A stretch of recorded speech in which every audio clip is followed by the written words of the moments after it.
Башка темаларга. Моннан ярты гасыр элек булганнарын да хәтерли ул. Кайчан, кайда, кемнәр белән торфта эшләгәннәренә кадәр әйтеп бирәм. Бүген Кәкре-Ата авылының ак әбисе Минсара апа Фәсхетдиновага 85 яшь. Хезмәт ярату, тормышка мәхәббәт үзеннән балаларыннан оныкларына күчкән. Әбекәй аларны хәер дугасыннан, киңәшләреннән калдырмый.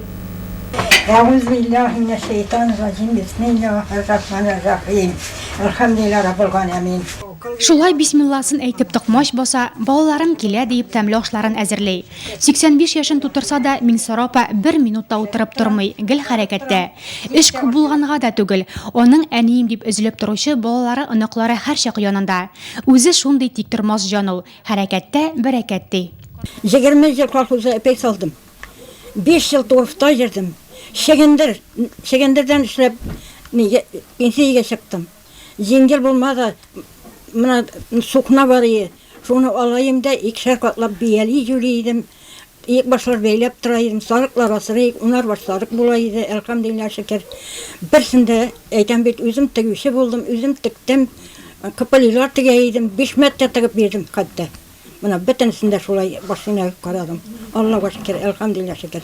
Бөтен авылга сипарат ayırtıp tırdım. Bütün avulga yüylep tırdım. Salda koydan safuzdanға хәтле неге душа карай сылдырга киләләр. Әлхәмдулилlah Раббул Галәмин. Бигендә эшлим. Бигендә авырым дип жатып тормыйм. Торамда әзгәнә жатып торамда, тикереп торамда эшләргә карарга. Безнең әти бик йомшак күңелле кеше, шуңа күрә әнигә инде бөтен авырлык, бөтен ответственность, җаваплылык йөкләнгәндер. Шуңа күрә ул безне бик иркәләп үстермәде. Biz şunun için bugün indi kuşaklap kına tıratırgan kızlar bulup ismedik. Bik katı jakın kürsek de, bik katı yaratsak da indi özümüzün sözümüzün karagına irlerşe seylitirgan bulduk. Әнигә рәхмәт olsun. Безне барыбызны да шундый иттереп үстергән өчен, безгә шундый тәрбия биргән өчен, дөньяга ачык күңел белән карап, һәрбер кешегә яхшылык кына теләп торырга өйрәткән өчен. Солдатыбыз бар бит. Нурлаттан килде бит бу солдатыбыз.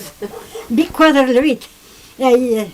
Оның қолында иң төпчек ыныкчыгы, аларның төгел санын ул үзе дә хәтерләми.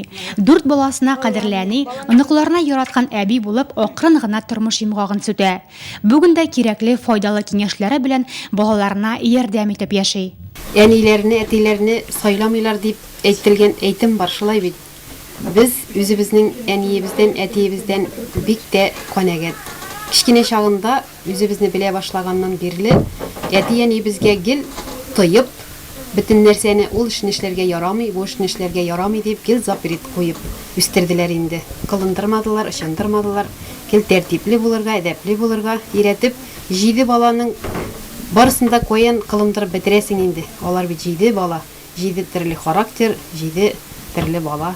Рәхмәт яусын аларга. Тәртипле иттереп, гадел булып үстерделәр. Yani bizge bargaç indi bular indi epperebi diler indi уже namaz okuş. Yani ne aldığına jatalar, tıralar epperebi deyip yani ne iskitici katı yaratalar. 85 ел эчендә тормыш авырлыкларын күп күрүгә туры килә Минсара апага. Бу хәдир кебек эш улын мәңгелек йортка озатканда, ана йөрәге ничек түзгәндер. Тормыш иптәше Исхак ага да моннан 12 ел элек якта дөнья белән хушлаша.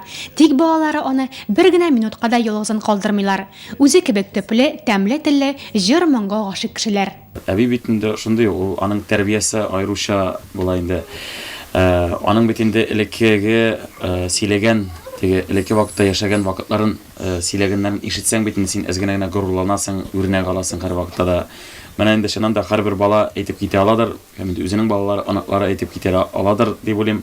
Кайсы төбәктә генә йөрсәк тә, кайсы шәһәрләрдә генә булсак та, нинди генә эштә генә шөгыльләнсәк тә, һәр вакытта да әбинең ашларына кайтып, шушы кайнар ашларны сагынып, без кайтып, барыбыз да җыелып, балалар белән, әти-әниләр белән җыелышып, рәхәтләнеп әби янында утырабыз. Әниемнең әнисе әбием була минем.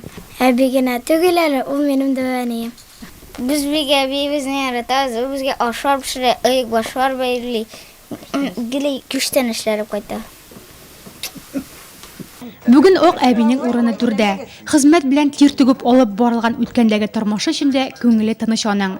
Күңел тынычлыгы ул сәламәтлек һәм озак яшәүгә юл. Bizge gümür birgen enegeylerini iske oli kerber adımı da İhsen sağlıkları belir işin Yışra koydu